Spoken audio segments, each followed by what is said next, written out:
Welcome back to Jimmy World. I'm your host, Jimmy. Buckle up, folks, because we've entered a cultural twilight zone moment. Somewhere between the insane and the absurd, in what has long been remarked as the vibe shift of 2025, Casey Anthony is standing there, ready to rewrite her legacy. She's not just crawling back into the spotlight. She's doing it with a flourish, claiming she's been misunderstood by mainstream narratives. Who had this one on their 2025 bingo card? Why not get the whole Rogues Gallery out? Should we put another microphone in front of Kanye West and get him to talk about how hard it is to be hated by the internet? Let's get Bill Cosby on TikTok. I'm sure that guy would have a lot to say about cancel culture. All kidding aside, this all gets better on its own, because Casey Anthony has decided to reinvent herself as a legal advocate and a champion of the LGBT movement. Yes, this is really happening. Let that sink in for a moment. The same woman who spent 31 days pretending that her dead daughter was still alive, spinning lies as easily as breathing, now presumes to dispense wisdom about speaking her truth and fighting for justice. Casey Anthony's reincarnation as a self-styled activist reveals two new fascinating bits of information at the same time. First, that our culture has become so morally confused and decadent that you will now find people who have claimed to have done their own research and will happily dispense conspiracy theories that would make Jussie Smollett blush. And second, Casey Anthony as a legal advocate fits very neatly into this parade of charlatans, a masterstroke of public manipulation where guilt can be rebranded as victimhood. She knows the game, and she's playing it better than most. She knows exactly how to exploit a public so eager to embrace grievance narratives that even the most reprehensible figures can recast themselves as martyrs. We have to hold two truths at the same time when we discuss Casey Anthony. Truth number one is that hatred for anyone is vile. Hatred degrades the hater before it even touches its target. It poisons discourse, it corrodes clarity, and it reduces complex truths into tantrums. But truth number two, and this is where so many well-meaning people lose the thread, it's not hateful to reject an obvious fraud. It's not even hateful to deplatform a fraud, and I'll explain why later. If Casey Anthony's current act is reeking of cynicism, it's because cynicism is exactly what's driving it. Casey Anthony is making an attempt to gaslight a generation raised in moral confusion. A generation so desperate to appear virtuous that it will happily confuse forgiveness with indulgence. Because real redemption isn't about appearances. Redemption isn't just a rebranding in solidarity with gay people. It's a long and grueling process of owning your failures without excuse. It's about standing in front of the people that you've wronged and accepting the damage you've done, and not spinning that damage or lying about it. True redemption isn't asking for attention or applause. It endures shame quietly, and it refuses to let victimhood be a shield. We know this when we see it. The alcoholic who stops talking about quitting and just quits. The liar who stops chasing justifications and just starts telling the truth, not as a performance, but as penance. Redemption is the art of making yourself small when the damage you've done is too big to fix. What Casey Anthony offers is none of these things. She offers a shameless cloaking of herself in social capital, a manipulative bid to make her critics look like reactionary bigots, while she launders her own reputation in the language of activism. To anyone that knows Casey Anthony, and I do believe that the only thing you need to know about her is that as a mother of a 2-year-old, she did not report her daughter missing for 31 days. We know there's obviously something missing in her mind that most people take for granted in assuming that every human being would have it. We like to assume that people are like us and think the same thoughts as we do. People who couldn't imagine doing 1% of what Casey Anthony has done since the first hints of Kaylee's disappearance. We want to believe that all people rely on the same moral principles, like the value of truth, or human life, or even parental priorities. Let me give you this. Let's grant the defense's story as completely true and a factual recounting. And I want you to close your eyes as I say this, and really try and focus like this is happening to you. You've just gone outside and discovered that your 2-year-old daughter is floating face down in the pool. Sit with the reality of such an absolute emergency. Imagine how desperate you'd be to bring that innocent life back, to do everything possible to do it. You'd put yourself through hell for it to happen. You wouldn't even hesitate, unless you're Casey Anthony. If you're Casey Anthony, your first instinct is not to rush her to the hospital, not to tell anyone. It's to throw her in the trunk of your car and then pretend like she never existed, like she's an unperson. To go through such a pain that most of us see as unimaginable, a type of pain that we wouldn't inflict on anyone, including the people we despise, and not even flinch. And the defense's reasoning of why Casey would do this was out of fear that she would be punished.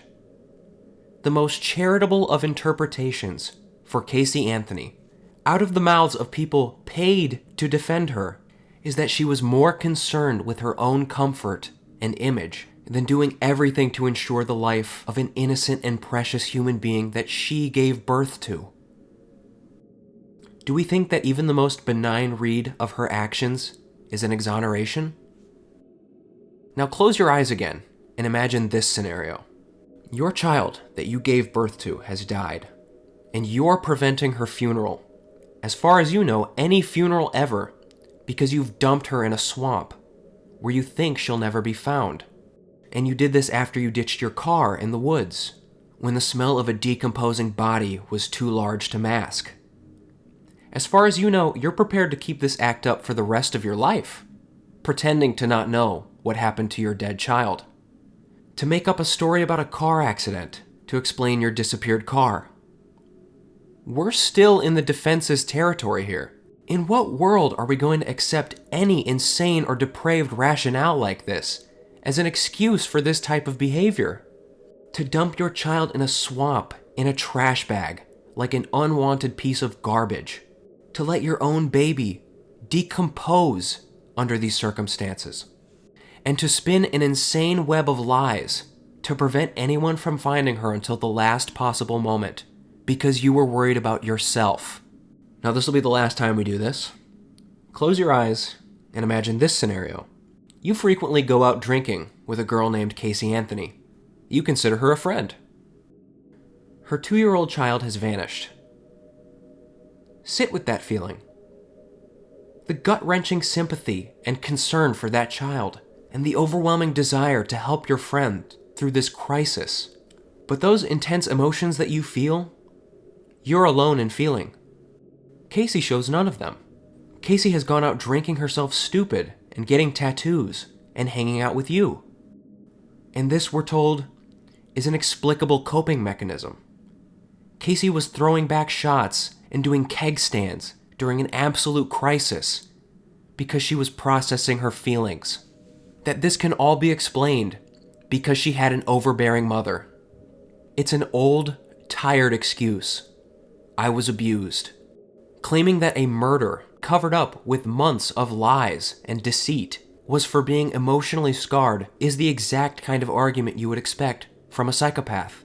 The scope and scale of her lies, and the volume by which they have left her mouth, on par with the air she breathes, and the disregard for people closest to her, her own family, are simply something that most people can't comprehend.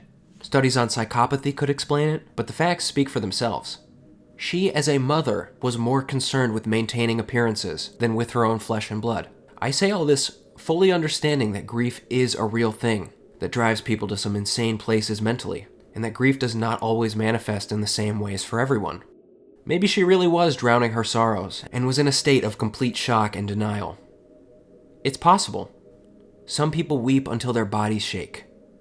Some people go catatonic for days. What they don't do is grind against strangers in nightclubs and get a tattoo that reads Bella Vita, the good life.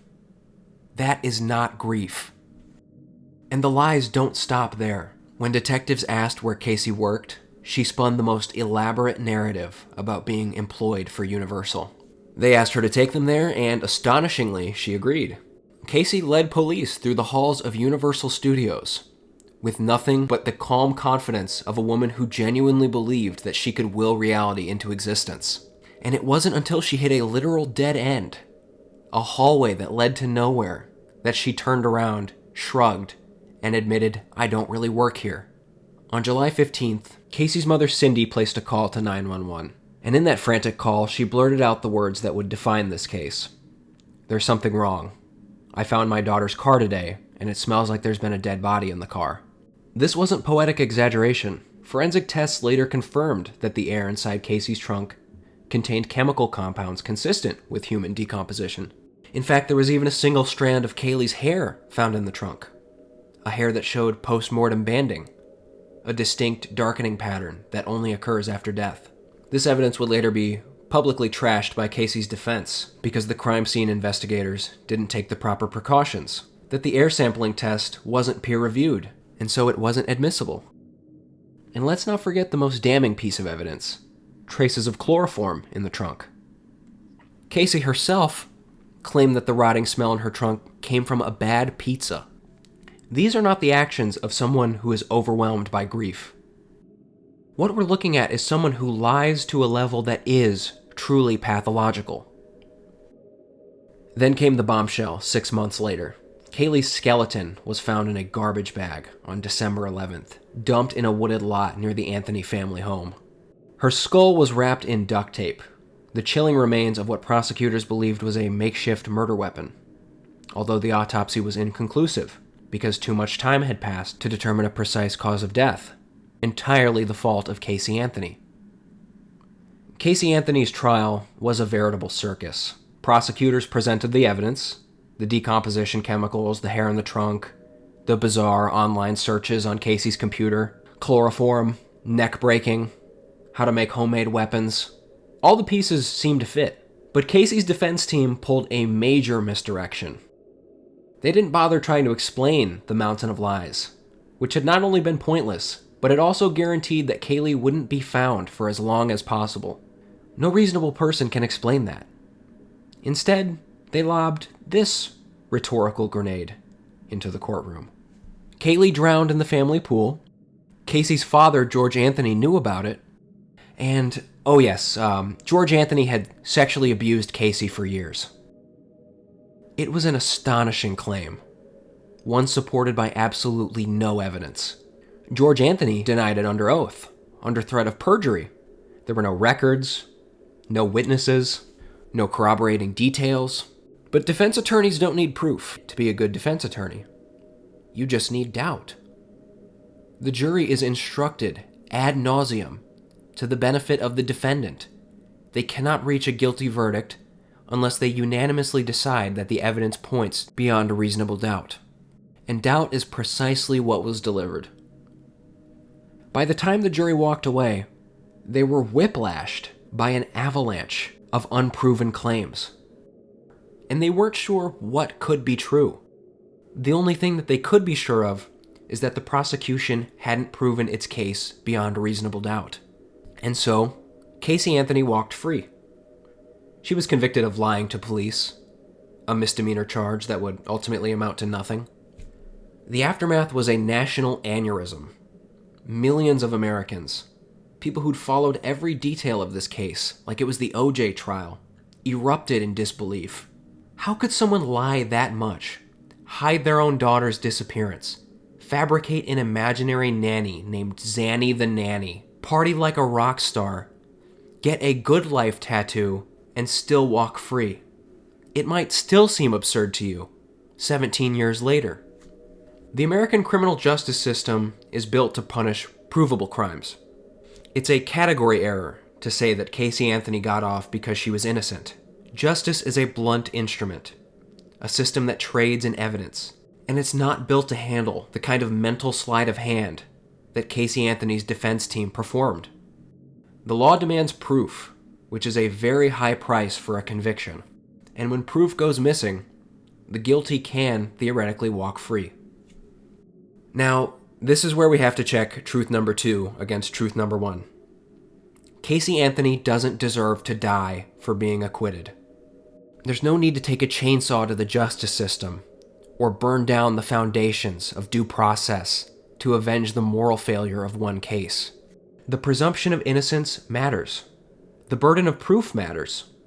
And Casey Anthony walking free is not a reason to torch our principles for the sake of some crude frontier justice that would be unconscionable to our societal principles. The courts made their ruling. It's over. But while the law's hands are tied, that doesn't mean Casey Anthony's freedom is the same thing as her innocence. What we're dealing with here is the byproduct of two realities crashing together. The technicality of legal exoneration grinding against the nauseating moral truth that everyone knows in their bones, even if the anti-establishment mind virus or audience capture prevents them from admitting it.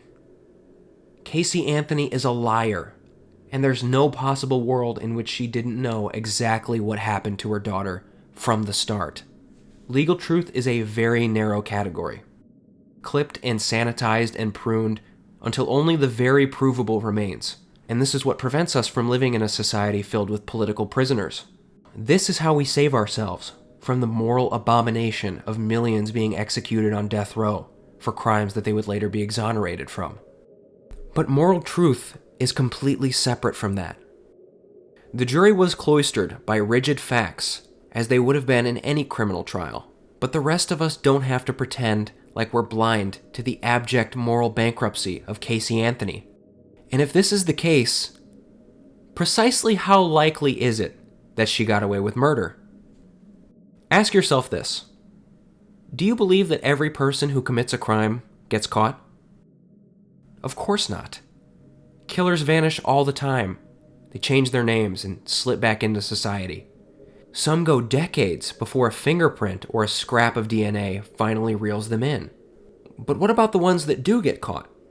Surely we would expect that a jury can recognize guilt. Well, guilt and conviction are not the same thing, and the courtroom is not a crucible for truth. It's a pulpit, and the best performance on that pulpit wins. Evidence can be twisted.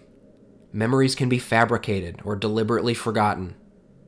And if the right people say the right things, even the guilty walk free. And if that evidence is incomplete, as it was in Casey's case, and some cop somewhere along the way mishandles the trunk, a vital piece of evidence, now imagine putting a very crafty psychopath on the stand. This is very important. Casey Anthony didn't have to testify. Most murder defendants don't take the stand, even if they truly are innocent, because they can be wildly unpredictable, and they can completely backfire if it doesn't go well. Unless you put a person up there who is a great performer, with a steady voice and plenty of crocodile tears to spare, and a demonstrated willingness to lie through her teeth. And finally, what if that person was someone you'd never suspect?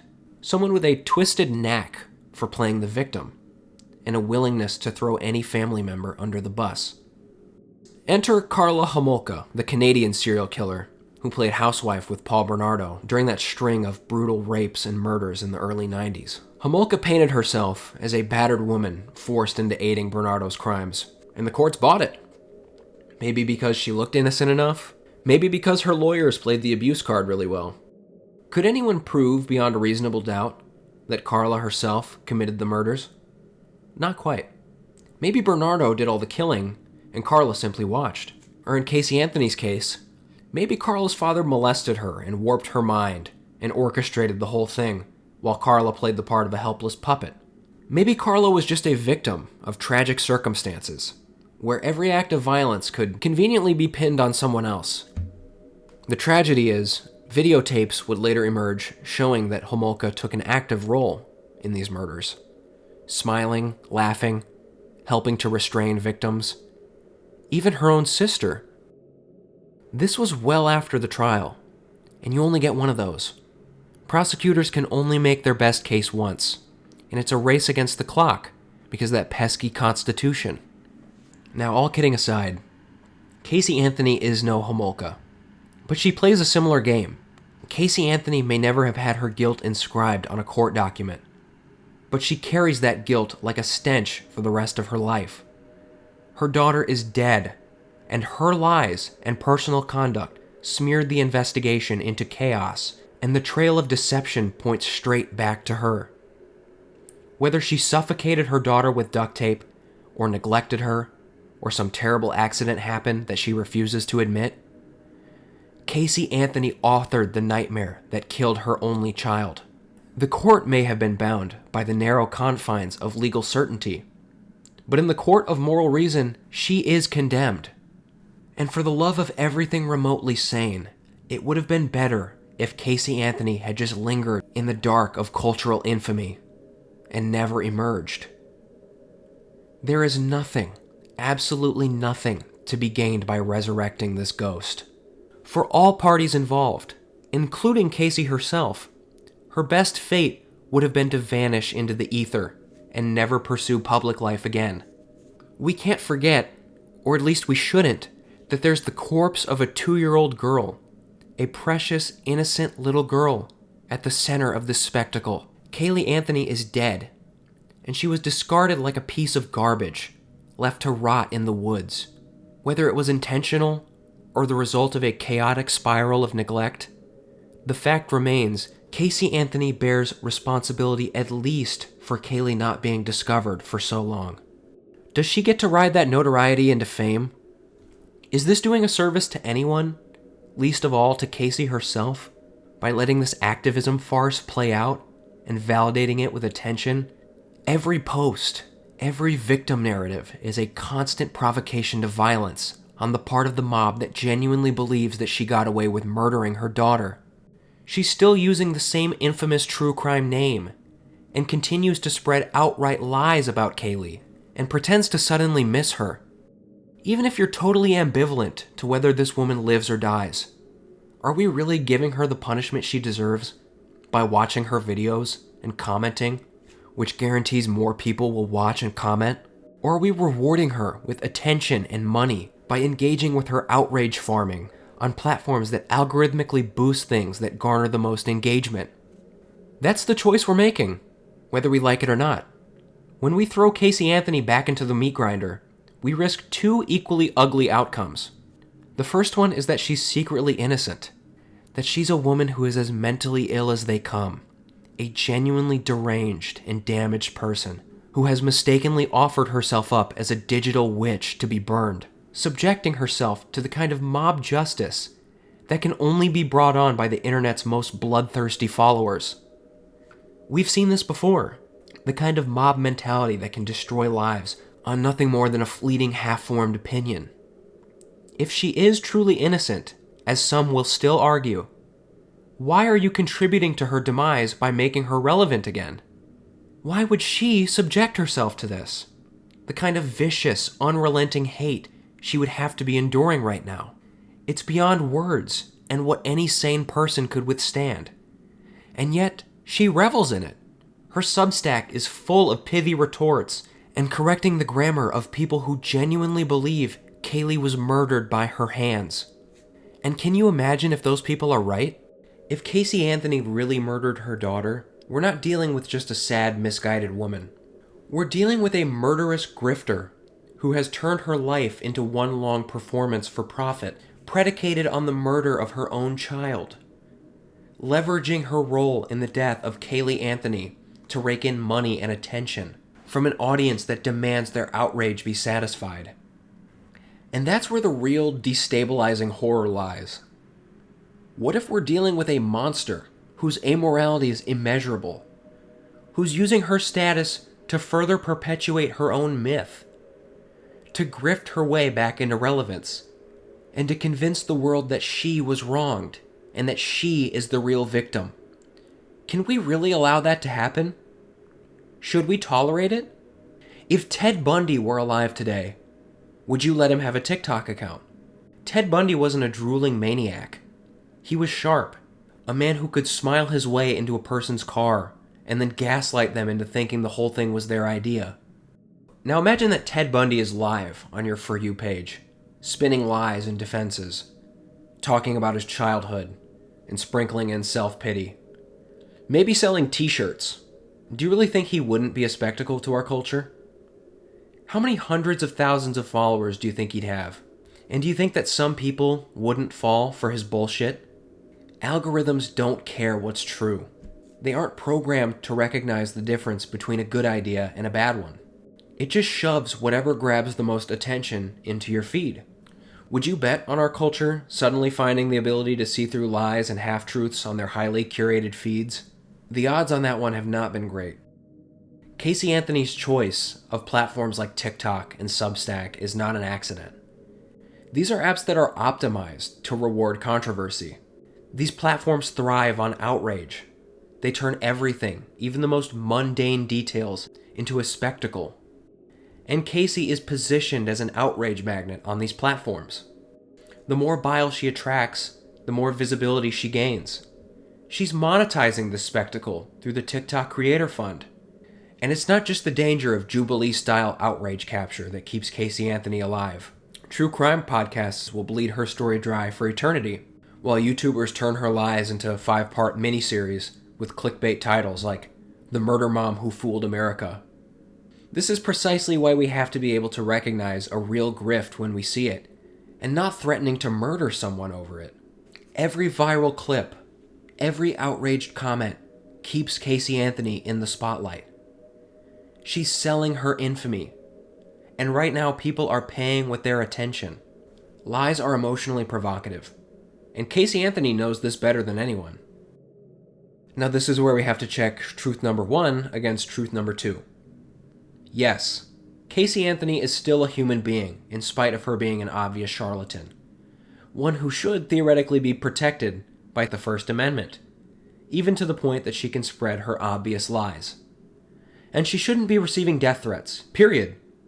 But that doesn't mean we need to surrender our platforms to psychopaths and charlatans. As far as I'm concerned, this argument is already done. You need to be selective of who and what you allow on your platform. Otherwise, every social media turns into 4chan. And if you ever doubted this, what do you think about what's going on at Elon Musk's X? Is it the bastion of free speech and the marketplace of ideas? There's simply no question that these are private corporations, and our culture's pathological dependence on social media does not refute that. Nobody has a constitutional First Amendment right to be on TikTok or Substack. Elon Musk could decide tomorrow that he only wants transgender people on X, and as a private company, he can ban everyone else. And then the next day he could ban all the transgenders and have nobody on his platform. TikTok and X are not the public square. It only feels that way for people that are addicted to them. Deplatforming Casey Anthony is simply not a free speech issue. The issue is whether or not we're going to give the most dangerous, destructive, antisocial people the tools to destroy the moral principles and legal foundations of our society. We need to, as a culture, anathematize our tolerance for obvious con artists. And the bizarre bid for victimhood that comes out of the mouths of con artists like Casey Anthony reveals a society increasingly unable to distinguish between innocence and guilt, between those who deserve redemption and those who have disqualified themselves from it. And we fail to recognize this at our own peril. Ask yourself this: is Casey Anthony really the right figure to lead the charge for LGBT? Is there any community built on sane principles that wants this woman within 100 feet? Should a straight, cisgender ally, weighed down by the kind of baggage that she carries, really be the face of this movement? We all know the type. The straight allies that parade around social capital and cashing in on a cause while never understanding it. We need to face this uncomfortable truth. This is nothing more than a convenient shield, an armor crafted from the sacred mantle of social justice. And like all rhetorical shields, its primary function is simple. It turns criticism into accusations of bigotry. So let's ask ourselves, do we really buy into this? Are we supposed to believe that the targeting of Casey Anthony is rooted in homophobia or bigotry towards women? That she was wrongfully accused and endlessly harassed with lawfare because she was such a strong defender of gay people? Our culture's insane moral self-licensing opens the door for the most decadent moral panics we see on a daily basis, on X, or whatever 3 people still use Blue Sky. In an internet culture where it's okay, and at times endorsed, to bully people if they violate the identitarian shibboleths and endlessly deny apologies over 15-year-old bad tweets, the act of championing the trans cause or any convenient cultural movement that wraps itself in the appearance of moral virtue becomes another reflexive moral panic. It's the call to arms that allows the unvirtuous to act with impunity because they've focused their rage on the right targets, to be emboldened to do the most unethical things with the righteousness of a new theocracy behind them. And if that's not enough of a reason to anathematize Casey Anthony from your attention, if we're going to bring social justice into this at all, Casey Anthony and her legal team have done irreparable damage to the community of women who have suffered sexual abuse. Because these insane accusations of rape, explicitly brought up to avoid consequences, have led to vast segments of the population that hear the words "just believe women" and instinctively throw that type of thinking out. This act alone is a deliberate exploitation of our collective instinct to believe rape victims. The Me Too movement rightly challenged a culture that dismissed women's accusations of rape. And now it has been corrupted and all but dismissed because of people like Casey Anthony, who have used that instinct to make claims to manipulate public sympathy. This woman associating with any activist group at this point is an insult. What's even more telling is the predictable chorus of internet contrarians that flock to her side. The saviors who believe that they are seeing through the lies and defending the truth, when in reality, they're parroting nothing of substance. They mistake their own reflexive defiance for critical thinking, clinging to the belief that if most people think something, the opposite must be true. The mainstream mob always gets it wrong, don't you know? This is the great replacement mind virus. And so they rally behind Casey Anthony, smugly convinced that they are defending some tragic figure crushed beneath public hysteria, ignoring the hours of recordings of the trial and the legal documents which are freely available thanks to Florida having the best public records laws in the United States. This isn't some witch hunt designed to smear a gay activist in a Republican state. Casey Anthony is not an innocent person who's been framed. She's a woman who lied, repeatedly, egregiously, and without any remorse. And any of her defenders that sit on the pulpit that hatred for evil actions is wrong and that we need to move on is ignoring the reality that Casey Anthony's decadent morality and self-interest cost a child her life. And now, through her shameless attempts at reinvention, she's asking these people to feel sorry for her and threatening lawsuits against anyone who remembers what she actually did. The world may be full of suckers willing to believe her, but that doesn't mean the rest of us have to forget. And I know that some people will see this and say, "Jimmy, aren't you granting the same level of amplification that you claim to oppose by talking about Casey Anthony at such length? Wouldn't it be better to just ignore her and hope she goes away?" Well, no, because silence doesn't combat a lie. It simply leaves it unchallenged. Casey Anthony doesn't need me to shout her name to profit from her own infamy. She's doing just fine without any one person's intervention. The broader outrage machine that our culture can't see its way clear of keeps humming whether I like it or not. The only difference is whether or not someone's going to call bullshit.